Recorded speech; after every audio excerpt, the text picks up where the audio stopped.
And നമ്മുടെ കൂടെ നിന്നിട്ടുള്ളത് സുരേഷ് ഗോപി അങ്കിളും സുരേഷ് കുമാർ അങ്കിളാണ്. സോ ഇന്ന് നമുക്കൊപ്പം മൈൽ സ്റ്റോണിന്റെ ഒപ്പം വിശേഷങ്ങളായിട്ട് ഇരിക്കുമ്പോൾ എടുത്തു പറയേണ്ട ഒരു കാര്യം കൂടിയാണ്. കാരണം പ്രത്യേകിച്ച് നമ്മുടെ ഒരു ഫാമിലി അംഗം കൂടിയാണ്, പ്രത്യേകിച്ച് അതുപോലെ തന്നെ സുരേഷ് ഏട്ടനും.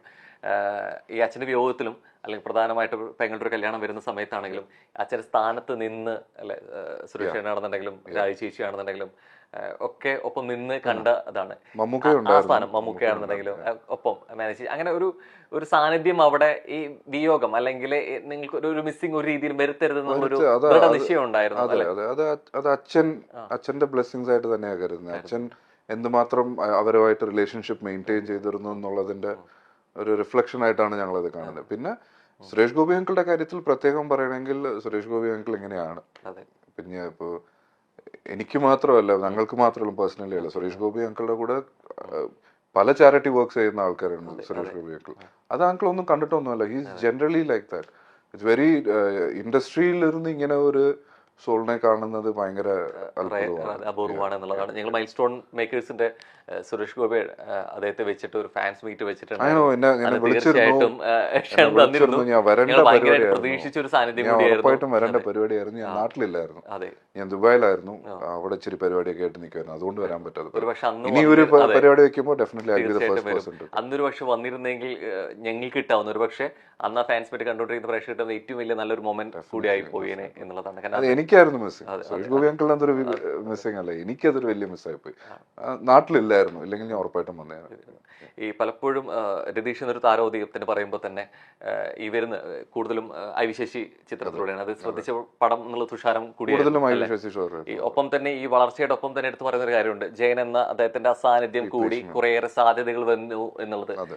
ഇത്തരത്തില് ആ സമയത്ത് ഒരു ചർച്ചകൾ അല്ലെങ്കിൽ ഈ വിശേഷങ്ങളൊക്കെ അച്ഛൻ പങ്കുവച്ചിട്ടുണ്ടോ? ഇല്ല നമ്മൾ അതിനെ കുറിച്ച് അങ്ങനെ പറഞ്ഞ പോലെ നേരത്തെ വി വർ വെരി യങ്. അപ്പൊ നമുക്കിടയിൽ സിനിമയെ കുറിച്ചുള്ള ഒരു ഡിസ്കഷൻ ഒന്നും ഇല്ലായിരുന്നു. നമുക്ക് അച്ഛൻ വന്നു കഴിഞ്ഞാൽ കറങ്ങാം, ഹോളിഡേ എവിടെയെങ്കിലും പോവുക, അങ്ങനത്തെ പരിപാടികളോ ഭയങ്കര ജോളിയായിട്ട്. വളരെ ലേറ്റ് ആയിട്ടാണ് നമ്മൾ അറിയുന്നത് അച്ഛന്റെ ഒരു how big an actor he's in Malayalam industry എന്നുള്ളത്. നമ്മൾ അറിയുമ്പോഴത്തേക്ക് വൈകിപ്പോയി ഡെഫിനറ്റ്ലി. തിരിച്ചറിഞ്ഞത് വളരെ ലേറ്റ് ആയിട്ടാണ്. അപ്പൊ ഞാൻ പറയാറുണ്ട്, ഞാൻ അച്ഛന്റെ പടം കമ്മീഷണർ കണ്ടിട്ടാണ് ഞാൻ ആക്ടിങ്ങിലോട്ട് ഐ മീൻ വില്ലൺ ആവണം എന്നുള്ള ഒരു ഇത് വരുന്നത്. ലൈക്ക് നന്നായി, ബിക്കോസ് ഹീറോ പടങ്ങളൊക്കെ കണ്ടിരുന്നെങ്കിൽ ചിലപ്പോൾ ഞാൻ ആക്ടിങ്ങിന് വരത്തില്ലായിരുന്നു. പെർഫോം അത്രയും വലിയൊരു പെർഫോമൻസ് ഒക്കെ ചെയ്തു വല്ലാതെ അങ്ങ് മോഹിപ്പിക്കുന്ന രീതിയിൽ ഒരു ചിരി തൂക്കി പറയുന്ന ഡയലോഗിലാണെങ്കിലും ഭാവങ്ങളിലാണെങ്കിലും നോട്ട് വെരി ഭയങ്കര ലൗഡ് ആക്ടർ അല്ല, ചിരിയും കണ്ണുകളിൽ കൂടി എക്സ്പ്രസ് ചെയ്യുന്നത്. ആസ് എൻ ആക്ടർ ഏറ്റവും ഡിഫിക്കൽട്ട് ആയിട്ടുള്ള സാധനം കണ്ണുകളിൽ കൂടി എക്സ്പ്രസ് ചെയ്യുന്നത്. മലയാളത്തില് ഒരു ചിരിയിലൂടെ ഒരു വില്ലനിസം കാണിക്കാൻ കുറേയേറെ ഭയപ്പെടുത്താൻ കുറെ ഒന്നും അല്ലെ വലിയ രീതിയിൽ കാറ്റുകൂട്ടിൽ നടത്തേണ്ട എന്നുള്ള തെളിയിച്ച വ്യക്തിയാണ്. ഒരുപക്ഷെ നടനെന്ന രീതിയിലേക്ക് മാറുമ്പോഴും ഈ സിനിമകൾ ഓർത്തു വെക്കുമ്പോഴും അതിനേക്കാൾ ഉപരിയായിട്ട് ഓർത്തു വെക്കുക ആ കണ്ണുകളാണ് അല്ലെ. ആ കണ്ണുകളും ആ കണ്ണുകളിലെ മിന്നി മായുന്ന ഭാവങ്ങളും എന്നുള്ളത് എടുത്തു പറയാതിരിക്കാൻ പറ്റില്ല എന്നാണ്. എത്ര തന്നെ സിനിമകളും ഈ മലയാളികൾ എപ്പോഴും രതീഷ് എന്ന വലിയ നടനെ ഓർത്തു വെക്കുന്നതിൽ പ്രധാന ക്യാരക്ടർ വരെ മോഹൻ തോമസ് ആയിരിക്കും. പക്ഷെ ഇത്രത്തോളം ക്യാരക്ടറിൽ ചെയ്ത് വെച്ചിട്ടുണ്ട് എന്നുള്ളതിൽ ഒരു മകനായിട്ട് അതില് മെയിൻ കാരണം എന്ന് വെച്ചാൽ അത്രയും നാൾ ഹീറോ ആയിട്ടിരുന്ന ആളുടെ ഒരു സ്വിച്ച് ചെയ്യുന്നത്. അതും ഇറ്റ് വാസ് വെരി ഡ്രാസ്റ്റിക്. അപ്പോഴും ആ വില്ലൻ ചെയ്യുമ്പോഴും നമുക്ക് എല്ലാവർക്കും അറിയാം അതില് ഭയങ്കര ലൗഡായിട്ടുള്ള എക്സ്പ്രഷനും കാര്യങ്ങളൊന്നുമില്ല, ഡയലോഗ്സാണ് കൂടുതലും, മോഡുലേഷനിലാണ് ചെയ്യുന്നത്. അപ്പോൾ അത് ഭയങ്കരമായിട്ട് ആൾക്കാർ ഉൾക്കൊള്ളും അത്. സോ അതാണ് ഇപ്പോഴും എവിടെ പോയാലും ആൾക്കാർ ഫസ്റ്റ് പറയുന്നത് മോഹൻ തോമസ്. അതെ, ആ ഒരു ക്യാരക്ടർ. പക്ഷെ എന്റെ ചോദ്യം അതായിരുന്നു, ഈ ക്യാരക്ടർ പറയുമ്പോഴും ഒരു മകൻ നിലയിലും അല്ലെങ്കിൽ ഒരു നടൻ എന്നുള്ള രീതിയിലും കുറേയേറെ ഒബ്സർവ് ചെയ്തിട്ടുണ്ട് അച്ഛനെ. അത്തരത്തിൽ ഏത് വേഷ ഏറ്റവും കൂടുതൽ ഓർത്തു വെക്കുന്നത്? ഞാൻ ശരിക്കും കമ്മീഷണറാണ് എന്റെ ഫസ്റ്റ് ഫേവറേറ്റ്. അത് കഴിഞ്ഞ് എനിക്കുള്ളത് രാജാവിന്റെ മകനിലെ ക്യാരക്ടർ ഇഷ്ടമാണ്, കൃഷ്ണദാസ് എന്ന് പറഞ്ഞ പൊളിറ്റീഷ്യൻ. പിന്നെ വഴിയോര കാഴ്ചകളിലൊക്കെ ഒന്നും ചെയ്യുന്നില്ല. കാശ്മീറുണ്ട്, തുഷാറും, കുറെ പടങ്ങളുണ്ട്. പക്ഷെ എന്റെ ഫേവറേറ്റ് ഈ 3 പടങ്ങളാണ് എനിക്ക് ഭയങ്കരമായിട്ട് ഇംപ്രസ് ചെയ്തിട്ടുള്ളത്. As an actor, as A dad, അച്ഛൻ എന്നതിനെക്കാട്ടിലും ആസ് എൻ ആക്ടർ എന്നുള്ള ഒരു ഇതിൽ നമുക്ക് ഇങ്ങനെയൊക്കെ പെർഫോം ചെയ്യാൻ പറ്റും, നമ്മൾ ഇതുപോലെയൊക്കെ ചെയ്യണം എന്നുള്ളത് തോന്നിയിട്ടുള്ളത് ഈ 3 ക്യാരക്ടേഴ്സിലാണ്. ബിക്കോസ് ഞാൻ ഈ കുറെ പടങ്ങൾ കാണാനിരിക്കുന്നേ ഉള്ളൂ. Still not done watching his movies. Close to 150 movies ചെയ്തിട്ടുണ്ട് ഈ 8 to 10 years സ്പാനിൽ. കണ്ടുവരുന്നേ ഉള്ളൂ എല്ലാ പടങ്ങളും. എവിടെയെങ്കിലുമൊക്കെ തോന്നിയിട്ടുണ്ടോ പിന്നീട് അവിടെ കമ്പമായിരുന്നതുകൊണ്ട് തന്നെ പലപ്പോഴും അച്ഛൻ്റെ സ്റ്റാർഡും അല്ലെങ്കിൽ അച്ഛനെ എത്രത്തോളം ഇവിടെയുള്ള സ്വീകാര്യതയും അറിയാൻ പറ്റിയിട്ടില്ല, പക്ഷെ ഇവിടെ തന്നെ കേരളത്തിൽ തന്നെ ആവുമായിരുന്നെങ്കിൽ ഒരു പക്ഷേ അപ്രതീക്ഷിതമായ വിയോഗത്തിലും അച്ഛനായിട്ട് കുറേയേറെ കാര്യങ്ങൾ അറിയാൻ പറ്റുമായിരുന്നു, അങ്ങനെ ഇല്ല, ചിന്തിച്ചില്ല? അങ്ങനെ ഒരിക്കലും ചിന്തിച്ചിട്ടില്ല. ബിക്കോസ് അത് അച്ഛന്റെ അന്നത്തെ ചോയ്സ് ആയിരുന്നു. അച്ഛൻ ഒരിക്കലും അച്ഛൻ ചെയ്തിട്ടുള്ള ഓരോ ചോയ്സസിലും അച്ഛന് റിഗ്രറ്റ്സ് ഇല്ല. So I am happy in that way that he lived his life. There was no regrets for him. So ആ ജേർണിയിൽ അച്ഛൻ്റെ ഇതിൽ നമുക്കും കൂടെ ആസ് എ സൺ ഓർ നിങ്ങളുടെ സിബ്ലിങ്സ് എല്ലാവർക്കും we are only proud and happy about how it was. അല്ലാതെ നമുക്ക് ഒരിക്കലും കേരളത്തിലായിരുന്നെങ്കിൽ ചിലപ്പോ നമുക്ക് ഇച്ചിരി കൂടെ നല്ലതായിരുന്നു അങ്ങനെ ഒന്നും തോന്നിയിട്ടില്ല. ഈ അദ്ദേഹത്തിന്റെ മരണത്തെ കുറിച്ച് സംസാരിക്കുമ്പോഴും വിദേശ നടനെ കുറിച്ച് സംസാരിക്കുമ്പോഴും ഈ മക്കളെ കുറിച്ച് പറയുന്നത്, പക്ഷെ പലപ്പോഴും ഈ അമ്മയുടെ വിയോഗം പലപ്പോഴും അറിഞ്ഞിട്ടില്ല. പ്രത്യേകിച്ച് ഒരു 4 പേര് സഹോദരങ്ങൾ എന്നുള്ള രീതിയിലേക്ക് ഇനി എന്ത് എന്നുള്ള ചോദ്യചിഹ്നം സ്വാഭാവികമായിട്ട് വന്നിട്ടുണ്ട്. അവിടെ എവിടേക്കോ ഒരു സഹോദരനായിട്ടും ഒപ്പം തന്നെ ഒരു അച്ഛനായിട്ടും നിൽക്കേണ്ടി വന്നിട്ടുണ്ട്. അത് ടോട്ടലി അൺഎക്സ്പെക്റ്റഡ് ആയിരുന്നു.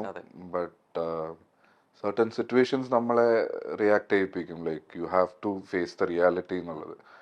ആൻഡ് എൻ്റെ ഏറ്റവും വലിയ സ്ട്രെങ്ത് എന്ന് പറയുന്നത് ഞങ്ങൾ സിബ്ലിങ്സ് തന്നെയാണ്, എൻ്റെ സിബ്ലിങ്സ് തന്നെയാണ്. എന്നെ ഒരാളായിട്ട് എനിക്ക് ആ റെസ്പോൺസിബിലിറ്റി എടുക്കേണ്ടി വന്നില്ല.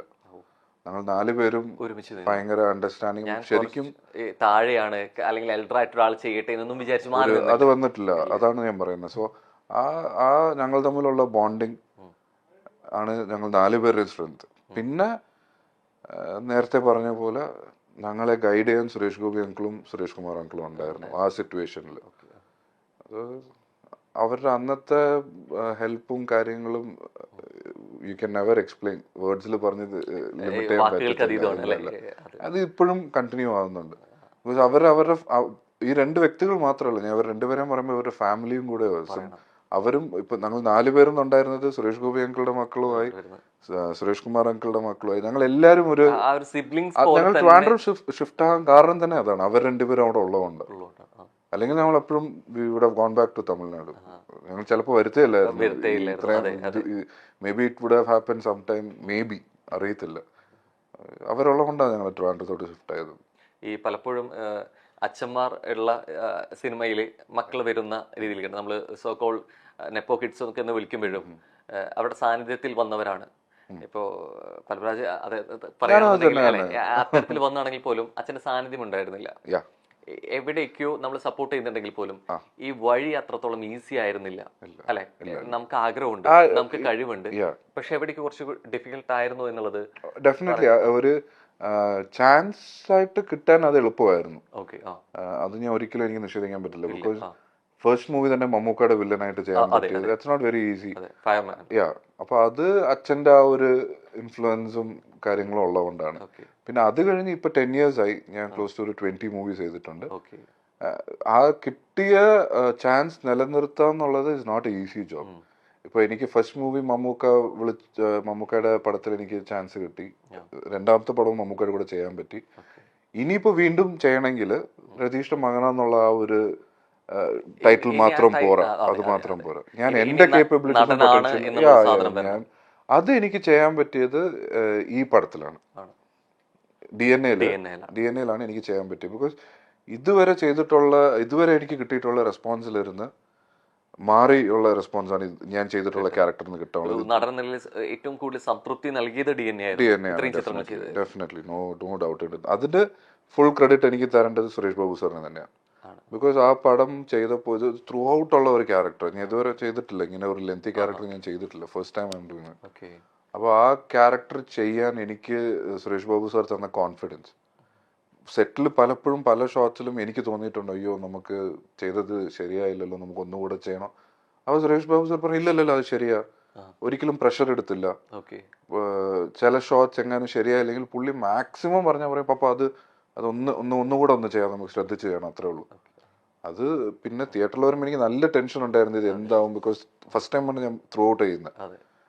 തിയേറ്ററിൽ ഇരുന്ന് നല്ല റെസ്പോൺസാണ് കിട്ടുന്നത്.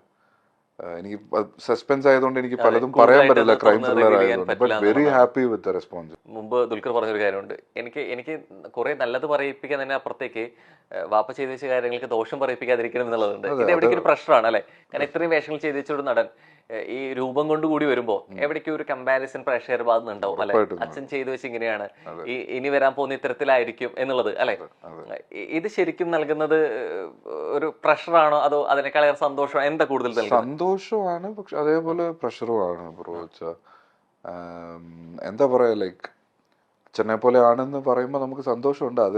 അത് പറയുമ്പോൾ തന്നെ അടുത്തത് അവര് പറയണ്ട, നമ്മൾ തന്നെ അത് ഓവർ തിങ്ക് ചെയ്ത് നമ്മൾ തന്നെ തിങ്ക് ചെയ്ത് പ്രഷർ ആവും. Definitely will have to deliver. അവർ അച്ഛനെ പോലെയെന്ന് പറയുമ്പോൾ അവർ നമ്മുടെ അടുത്ത് നിന്ന് എക്സ്പെക്ട് ചെയ്യുന്നതും അച്ഛൻ്റെ ഒരു ലെവൽ ഓഫ് പെർഫോമൻസസും കാര്യങ്ങളൊക്കെയാണ്. പക്ഷേ I try not to imitate. അച്ഛൻ്റെ സ്റ്റൈൽ ചെയ്യാൻ പറ്റത്തില്ല. അങ്ങനെ ചെയ്തു കഴിഞ്ഞാൽ ഇനിയും കൂടുതൽ എക്സ്പെക്ടേഷൻ വരും. സോ എൻ്റെതായിട്ടുള്ള ഒരു സ്റ്റൈലിൽ പുള്ളി ചെയ്തു വെച്ചിരിക്കുന്ന പോലത്തെ ക്യാരക്ടേഴ്സ് ചെയ്യണമെന്നുള്ളൊരു ആഗ്രഹമേ ഉള്ളൂ.